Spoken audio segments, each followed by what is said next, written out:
Hey everyone, very good morning to all of you and welcome back to my channel. आज के इस video में हम देखेंगे पीपीए की 5th and 6th unit. PPA की 1st, 2nd, 3rd and 4th unit हम cover कर चुके हैं।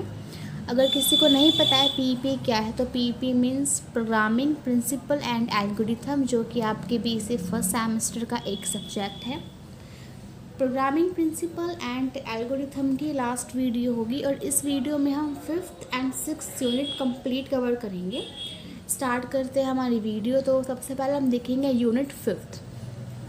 अगर आपके पास बीसीए फर्स्ट सेमेस्टर का सिलेबस होगा तो आपको पता होगा कि जो हमारी यूनिट 5th है उसमें सभी चीज़ें प्रैक्टिकल बेस है। मीन्स वे ऐसी चीज़ें हैं जो मैं आपको एक पेन एक नोटबुक के थ्रू एक्सप्लेन नहीं कर सकती, क्योंकि सिलेबस में इस तरह से है कि जब आपका एग्ज़ाम होगा उसमें से क्वेश्चंस इस तरह से बन के आएंगे कि आपको प्रोग्राम्स बना के दिखाने होंगे, फ्लो चार्ट्स, एल्गोरिथम। और programs, flow chart and algorithm आपको समझ में आएंगे आपकी कॉलेज की कंप्यूटर लैब्स में, वो आपको एक नोटबुक के थ्रू समझ में नहीं आएंगे।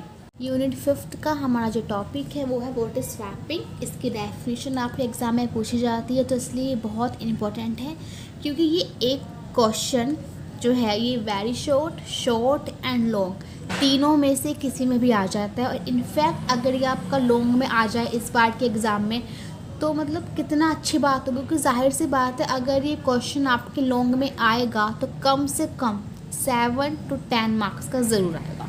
तो स्टार्ट करते हैं व्हाट इज स्वैपिंग। देखो, स्वैपिंग क्या होती है? जब हम एक्सचेंज करते हैं दो या दो से ज़्यादा चीज़ों को। Swapping means to the exchange of 2 and more things.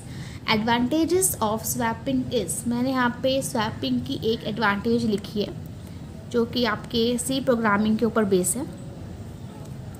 They are used to protect investors from the future risk for the swap period.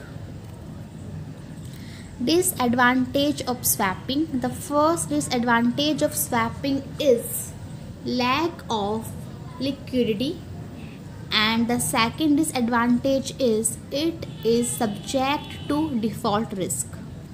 अब हम स्टार्ट करेंगे प्रोग्रामिंग प्रिंसिपल एंड एल्गोरिथम की यूनिट 6।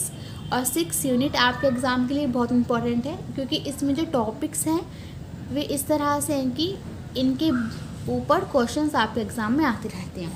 अभी कौन कौन से टॉपिक हैं तो वो है फंक्शन की डेफिनेशन, फंक्शन के टाइप्स और उसके टाइप्स की definition, call by value and call by reference. ये दोनों टॉपिक एग्ज़ाम के लिए बहुत इंपॉर्टेंट है।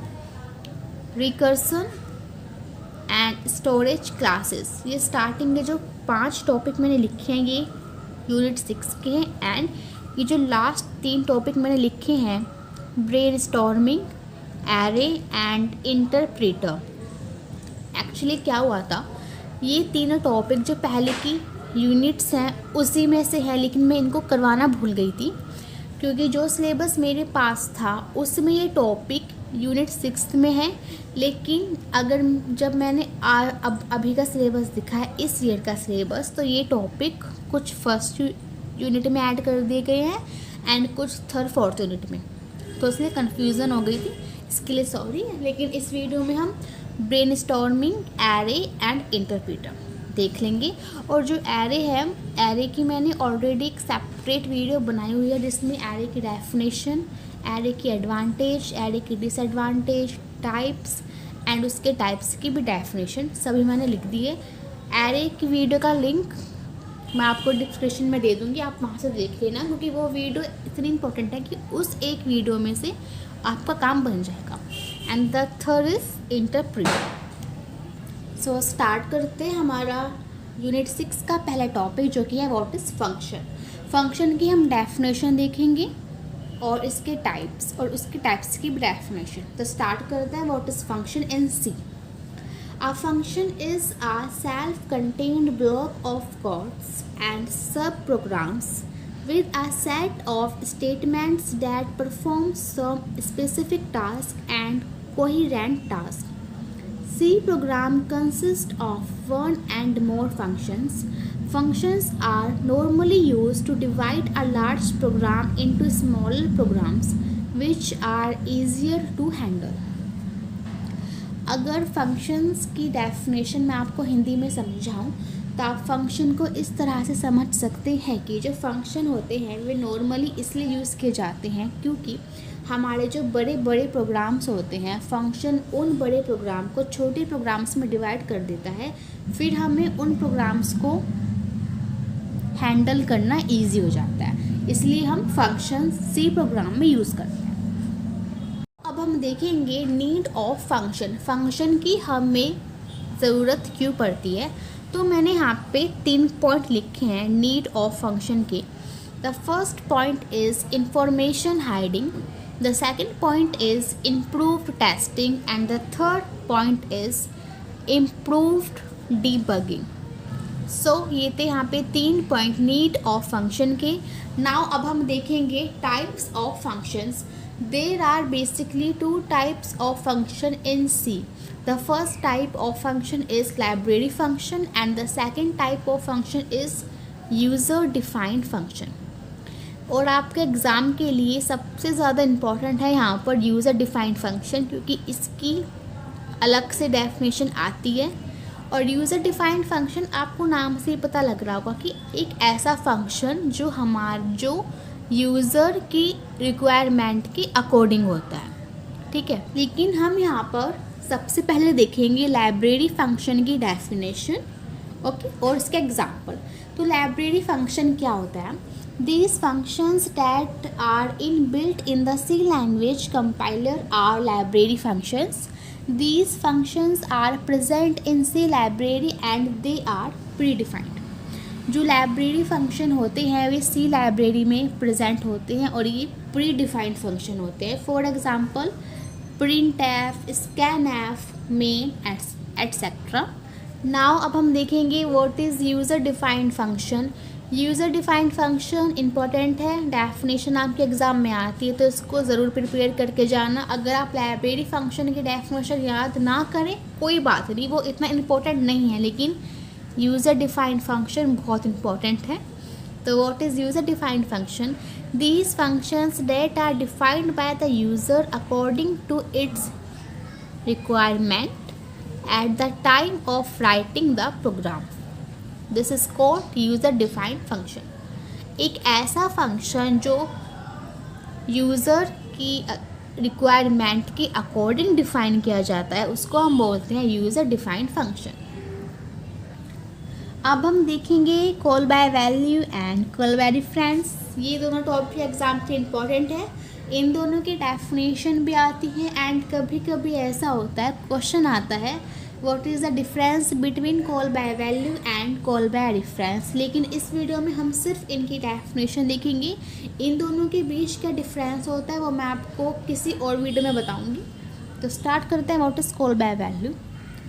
There are 2 types of way through which we can pass the arguments to the function such as call by value and call by reference। देखो हमारे पास 2 तरीके हैं फंक्शंस के अंदर आर्ग्यूमेंट पास करने के लिए, या तो हम कॉल बाय वैल्यू का यूज़ करेंगे या फिर हम कॉल बाय रेफरेंस का यूज़ करेंगे। पहले हम देखेंगे कॉल बाय वैल्यू क्या होता है। In the call by value copy of actual argument is passed to the formal argument and the operation is done on formal argument when the function is called by call by value।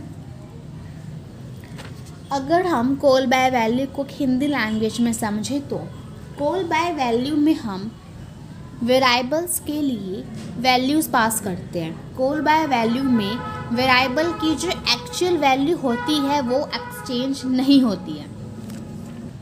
And अब हम देखेंगे what is call by reference.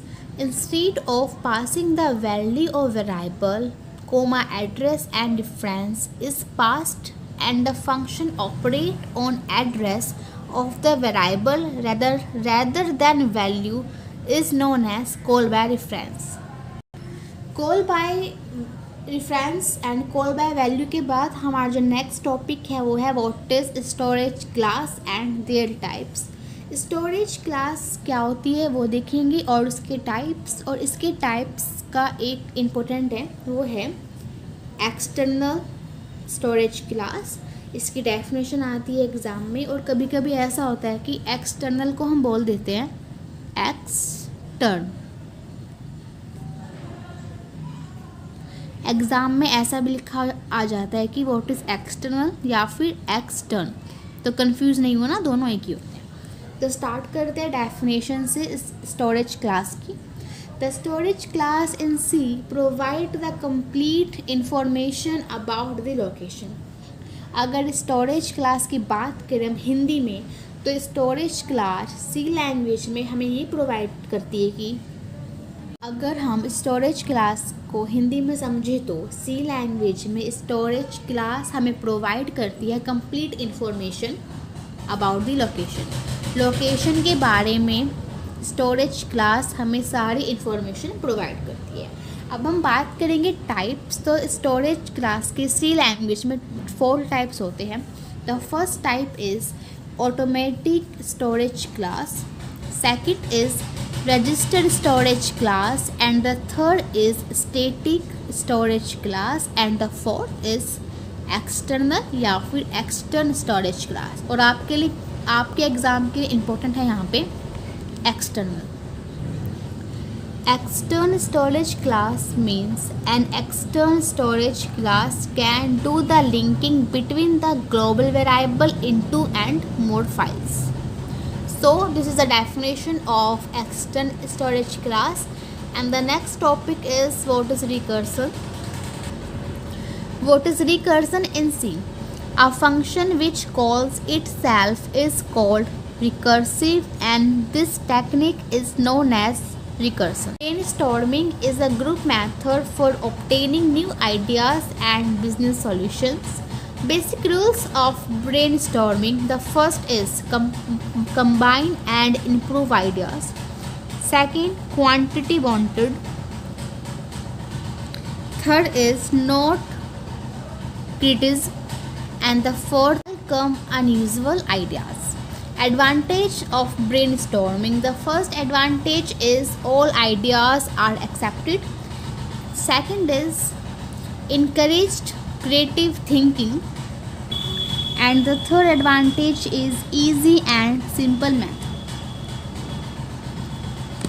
So programming principle and algorithm की first, second, third, fourth and fifth unit अब हो चुकी है complete, और इस वीडियो के बाद मैं एक वीडियो और अपलोड करूँगी जिसमें कि मैं आपको बताऊँगी पीपीए के इम्पोर्टेंट क्वेश्चंस आपके बीसी फर्स्ट सेमेस्टर के एग्ज़ाम के लिए जो बेहद इंपॉर्टेंट है, और आपको भी सारे के सारे क्वेश्चन लर्न करके जाना है। ट्रस्ट में, अगर आप ये सारे क्वेश्चन लर्न करके जाते हैं आपके ईजिली पासिंग मार्क्स, आप पासिंग मार्क्स से ज़्यादा मार्क्स भी आ जाएंगे, क्योंकि हमारे पेरेंट्स, टीचर्स वगैरह बोलते हैं कि ग्रेजुएशन में 50-55 से ज़्यादा परसेंटेज नहीं बनती है, लेकिन देखो ऐसा कुछ भी नहीं है। मेरे खुद फर्स्ट सेमेस्टर में 64% थे, तो आपके क्यों नहीं आ सकते हैं? अगर मेरे 64% आए तो जाहिर सी बात है आपके तो 70-75 प्लस पे आ सकते हैं, लेकिन एक कंडीशन होती है, वो होती है hard work and smart work. तो आपको वो दोनों करने हैं। और मैंने प्रीवियस एग्ज़ाम पेपर्स और बीसी का सिलेबस वगैरह अपने टेलीग्राम चैनल पे सेंड कर दिया है, तो आप मेरा टेलीग्राम चैनल ज़रूर ज्वाइन करें एंड शेयर करें इस चैनल को अपने कॉलेज फ्रेंड्स के साथ, एंड या also follow me on Instagram.